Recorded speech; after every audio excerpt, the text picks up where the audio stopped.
Fala, meus queridos, e aí, tudo bem com vocês? Tudo certo? Bom, primeiramente, desculpa aí pelo atraso de não conseguir postar aula no domingo.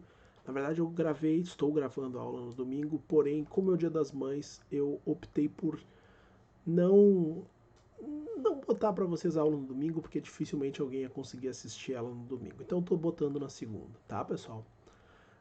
Então, hoje eu estou trazendo aqui uma aulinha para o segundo ano de calor latente, continuação, né, da nossa aula baseada lá na calorimetria, nas trocas de calor, né, um último complemento aí. Peço para vocês se inscrevam no canal, tá, para continuarem recebendo as notificações e vendo as aulas. E hoje a gente vai falar então sobre esse tal de calor latente, que é algo bem importante dentro do conteúdo de calor, da calorimetria e desse conteúdo do segundo ano. Tá? Bom, meus queridos, vamos lá. O que é o tal do calor latente? Calor latente, pessoal, é a quantidade de energia térmica que é absorvida ou cedida por um corpo durante uma mudança de estado físico. Gente, o que quer dizer isso? Vocês sabem que todo corpo, né, ou quase todo corpo, tem um estado físico e pode ter um estado físico da matéria. Como, por exemplo, essa caneta está no estado sólido, mas é possível derreter ela e ela ficar líquida, e quem sabe até esquentar a ponto de evaporar esse líquido. O caso mais comum para a gente analisar é a água, né? A água também passa por esses três estados da matéria, sólido, líquido e gasoso. Tá? E o calor latente é o calor, é a energia necessária para esse corpo, para essa substância, trocar o seu estado físico, mudar de estado físico. Então, essa mudança de estado físico tem uma energia envolvida, né, que se o corpo estiver sendo aquecido, é a energia que ele precisa para mudar de estado, se ele estiver sendo resfriado, é o que ele precisa perder também para mudar de estado. Então, o calor latente é essa energia responsável pela mudança de estado, que é muito importante, tá? Diga-se de passagem. Existe ali, então, uma energia para mudar só o estado físico. Então, quer dizer que para a água sair do gelo para a água líquida, né, da água forma gelo para o estado líquido, tem uma energia ali envolvida somente para mudar essa estrutura, né, molecular, para mudar essa estrutura física. Tá? Como se determina essa energia da mudança de estado físico? Primeiro que a gente usa a letra L para calor latente. Tá? Então, o L é o que a gente usa para determinar calor latente e é uma fórmula bem simples. Quantidade de calor dividido por massa. Então, o calor recebido ou cedido dividido pela massa desse corpo. Isso nos mostra que o calor latente depende da quantidade de material, o que faz bastante sentido, né? Já que pegar um copinho com água e esquentar até evaporar toda a água do copo é uma coisa. Pegar uma panela de 5 litros, aquelas de fazer macarrão, né? Até maiores que isso, tem algumas. Encher de água e esperar ela evaporar pela mesma fonte de calor, vai levar muito mais tempo a panela de água. Então quer dizer que a quantidade, a massa, interfere nessa mudança de estado físico. É muito mais fácil tu modificar o estado físico de objetos de pouca massa do que objetos de muita massa. Tá? Então por isso que a massa interfere diretamente. E também vai sair para a gente, dessa mesma fórmula do calor latente, uma fórmula isolando o Q, que também é muito usado na calorimetria. Né? Vocês tinham aquela fórmula anterior do Q macete, né? O Q igual a MC delta T, que a gente viu na última aula. Acho na última aula, ou penúltima aula. Tá? Aqui a gente já tem uma outra fórmula para o Q, que é usando a massa e o calor latente. Quer dizer que também é possível determinar a quantidade de calor sabendo o calor latente. E aí a gente tem uma fórmula com uma nova frasezinha para decorar, que é o famoso Q mole, né? Q igual a ml, Q mole. Tinha o Q macete e agora o Q mole. Tá? Então, essa é uma outra forma da gente analisar calor e agora vendo essa quantidade de calor latente. Tá? É muito importante a gente conhecer, então, esses estados da matéria. Então, por exemplo, eu trouxe aqui, caso alguém não lembre, tenha esquecido, porque é bem importante. Tá? Ó, os três estados da matéria: sólido, líquido e gasoso. Tá? E a gente tem nomes para essas mudanças de estado. Quer dizer, quando a gente sai do estado sólido para o estado líquido, isso aqui vocês devem ter visto lá no ensino fundamental, mas quem não lembra vai relembrar agora. Ó. Do estado líquido, do estado sólido para o estado líquido, o nome desse processo é chamado de fusão. O inverso é a solidificação. Então, quer dizer, fusão quer dizer que tu começa a derreter o gelo. Né? Tá em gelo, começa a se transformar em água, se a gente estiver falando da água. Tá? Então, o nome desse processo é fusão. Se a gente tiver a água e transformar ele em gelo, que é o caso lá da forminha, tá? Que vocês botam no freezer, enchem com água e põem no freezer, esse processo é chamado solidificação. Quando a gente vai do líquido para o gasoso, do líquido para o gás, o nome desse processo é vaporização, que é o aquecimento da panela com água, ou o aquecimento da água na chaleira para fazer aquele chimarrão, aquele chá, aquele café. Vaporização, tu está esquentando o líquido até ele evaporar. E o oposto disso é a liquefação, quando o gás se torna líquido. Tá? Isso acontece muito em panelas. Tá? Vocês estão lá fazendo lá uma comida, alguma coisa, está começando a esquentar o líquido, ele começa a evaporar, e vocês botam a tampa em cima da panela. E aí o vapor bate na tampa da panela e fica aquelas gotículas d'água, né? As gotinhas de água na tampa. Isso é um processo de liquefação. O vapor bateu na tampa, que estava mais fria que ela, e transformou em líquido. Tá? Então, liquefação. E existem os processos direto, onde não passa pelo estado líquido, que seria o caso do sólido direto para o gasoso ou do gasoso direto para o sólido. O nome desses processos é sublimação. Tá? Alguns livros mais antigos chegavam a chamar o processo do gás para o sólido de ressublimação. Mas hoje em dia se chama tudo sublimação. Onde é comum de ver isso aqui? Não é muito comum, na verdade. Tem algumas substâncias que isso acontece.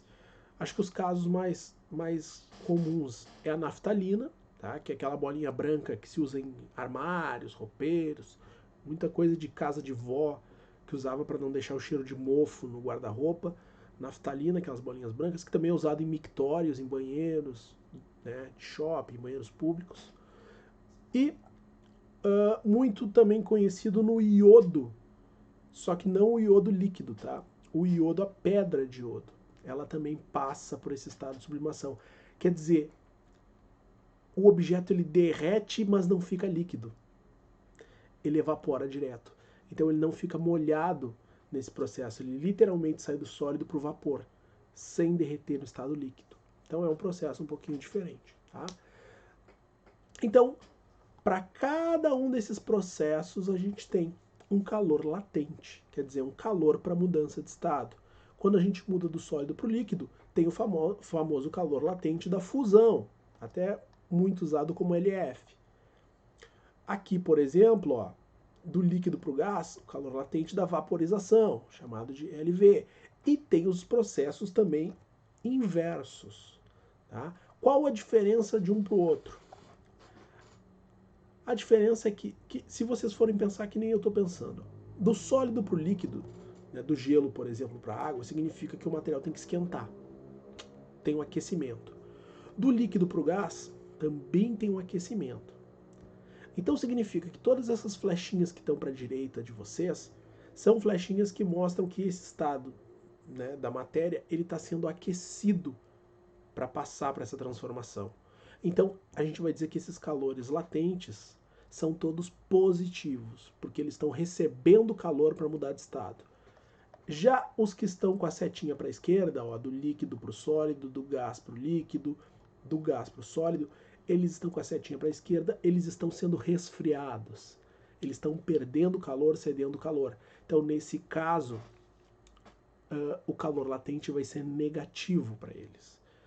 E uma outra curiosidade é que o valor do calor latente de fusão e solidificação, o valor, o módulo, é o mesmo.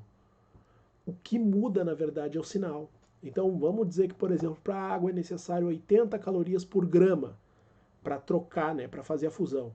Significa que também vai ser necessário 80 calorias por grama para solidificar, só que negativo. Então, menos 80 porque ele está perdendo essa energia. E a mesma coisa vale para o vapor e para a liquefação. O que muda é o sinal. Tá?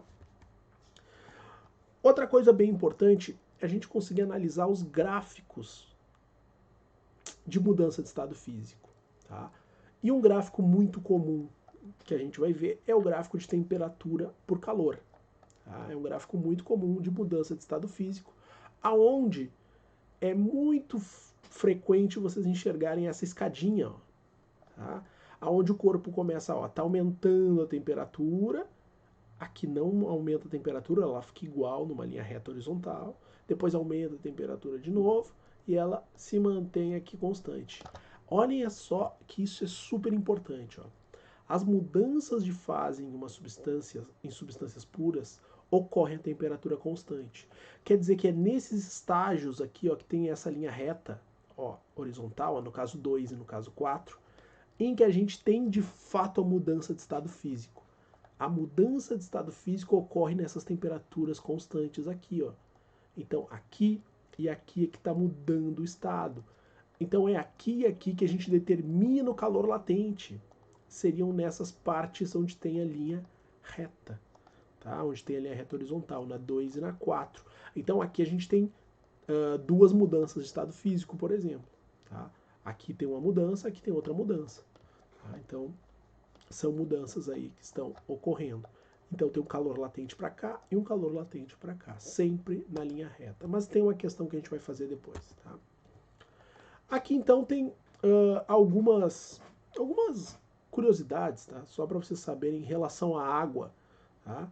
Que a 0 graus Celsius de fusão e solidificação, né? Quer dizer, fundir, né? Tornar líquido a água ou solidificar a água a 0 graus Celsius, vocês vão ver que o módulo, o valor do calor latente é o mesmo, ó, é 80 calorias para cada grama de água. Por isso que quanto mais massa de água tu tem, mais energia tu precisa.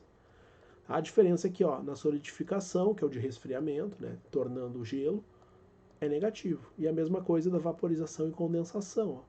Da vaporização, né, tornar vapor em 100 graus Celsius, 540 calorias para cada grama.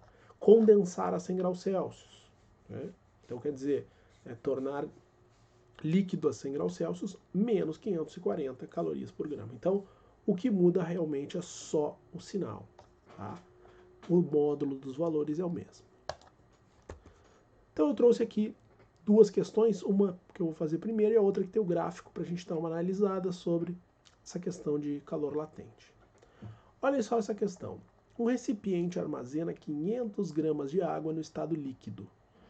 Tá? Então eu já até anotei aqui a massa da água, 500 gramas. Tá? E ela estava no estado líquido. Sem que haja mudanças na temperatura da água, repentinamente, todo o seu conteúdo é evaporado. Ó, passou do líquido para o vapor. Ó, do líquido para o vapor, vaporização. Tá?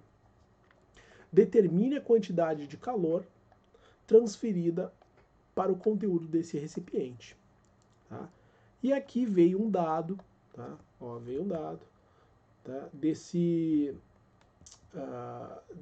calor latente para vaporização. Até deveria ser na questão um LV, por exemplo, aqui, mas tudo bem, usaram na questão um LF, mas tá. Ó, quer dizer que é necessário 540 calorias por grama para ocorrer essa mudança de estado. A questão já deu o calor latente desse processo, tá? Que é justamente o processo de líquido para vapor. A gente já sabe que é um aquecimento, então vai ser positivo, tá? Como que eu descubro a quantidade de calor para ter essa transferência, essa mudança de estado? Formulazinha que mole, né? Lembra lá do primeiro slide lá, né? Quantidade de calor é a massa vezes o calor latente. A única coisa que eu peço para vocês é sempre analisarem a unidade do calor latente. Tá? Como ela veio para a gente em caloria por grama, obrigatoriamente a massa tem que estar em grama. Se ela não tiver em grama, tu vai ter que transformar para usar sempre com as mesmas unidades que estão o calor latente. Então, como aqui está em grama e o calor latente também está em grama, a gente não precisa mexer, pode calcular direto. Então, ó, a quantidade de calor é igual a massa vezes o calor latente. Então, Q é igual a massa 500 vezes 540, que é o calor latente. É só multiplicar os dois diretamente. Quantidade de calor é igual a 270 mil calorias. Tá? multiplicou os dois, está ali, ó. Foram então necessárias 270 mil calorias, ou 270 quilocalorias, tá? Para a gente conseguir evaporar 500 gramas de água, né? Então, é uma questão bem simples, não tem nada demais aí. E a gente vai para uma questãozinha de vestibular que tem o gráfico, mas é uma questão também bem fácil para vocês verem aqui comigo, tá? Olha só a questãozinha. O gráfico representa a temperatura de uma amostra de massa de 100 gramas. Então, olha aqui, eu já até anotei a massa de 100 gramas aqui do lado. De um determinado metal, inicialmente sólido, em função da quantidade de calor por ela absorvida. Pode-se afirmar que o calor latente tem fusão desse metal em... Quero saber, então, em caloria por grama. Então, como a massa já está em gramas, e o gráfico também já está em calorias, vai acabar dando essa mesma unidade. Não precisa transformar nada aqui, mas tem que saber analisar o gráfico. Primeiro, gente, a questão deu a massa, tá? Só que para a gente determinar o calor latente, a gente vai precisar não só da massa. Eu botei a fórmula aqui, ó, calor latente é o Q dividido por M. Tá? Para determinar o calor latente, precisa da massa e do calor. Tá? E como que eu vou achar o calor? Tá no gráfico. E é muito, muito importante você saber analisar esse gráfico. Tá? Lembram que o calor latente é o calor da mudança de estado físico. Onde ocorre a mudança de estado físico? Nas linhas retas do gráfico, né? Nas linhas que são horizontais. Então, aqui não está ocorrendo a mudança de estado físico, nem aqui, e sim aqui no meio. Ó. É aqui que ocorre a mudança de estado físico. Então, tu precisa ver a quantidade de calor deste trecho aqui, que está aqui, ó. Olhem só, a quantidade de calor para ele mudar o estado está aqui, que vai de 600 para 1200. Então, gente, de 600 para 1200, quanto de calor foi necessário? 600 calorias. É só vocês diminuírem dos 1200 os 600 que está ali. Tá? Faz 1200 menos 600. Essa diferença é o calor que foi recebido ali naquele trajeto ali, naquele trechinho. Por isso que eu botei aqui, ó, o Q igual a 600 calorias. Não confundam com eu ter pego direto as 600 colocado aqui, hein, gente? Não é isso que eu fiz, tá? Eu fiz a diferença entre o calor final menos esse calor inicial aqui, ó. Fiz essa diferença, essa variação, tá? Então, de 600 para 1200, coincidentemente deu 600, que era o mesmo valor que estava aqui. Mas foi uma coincidência, tá? Não é sempre que isso vai acontecer. Então, na dúvida, tu faz esse calor menos esse aqui. Tá? Então, o Q é de 600 calorias. Coloca no lugar do Q o 600 e divide por 1000. Tá? Então, o calor latente é esse 600 dividido por 100, não por 1000, desculpa que é a massa. Tá? 600 dividido por 100 dá 6 calorias por grama, que é o calor latente desse metal. Tá ali, ó, alternativa D. Tá? Questão simples aí, nada demais. Só saber olhar para o gráfico e calcular. Tá, pessoal? Agradeço a atenção aí de todos. Valeu, obrigado aí para quem fica comigo. Não te esquece de se inscrever sempre no canal. Tá? Fica atento nas notificações que sai vídeo aí toda semana, às vezes 2 por semana. Então, muito obrigado aí para todo mundo e qualquer coisa pode perguntar ali que eu tento responder. Valeu, pessoal.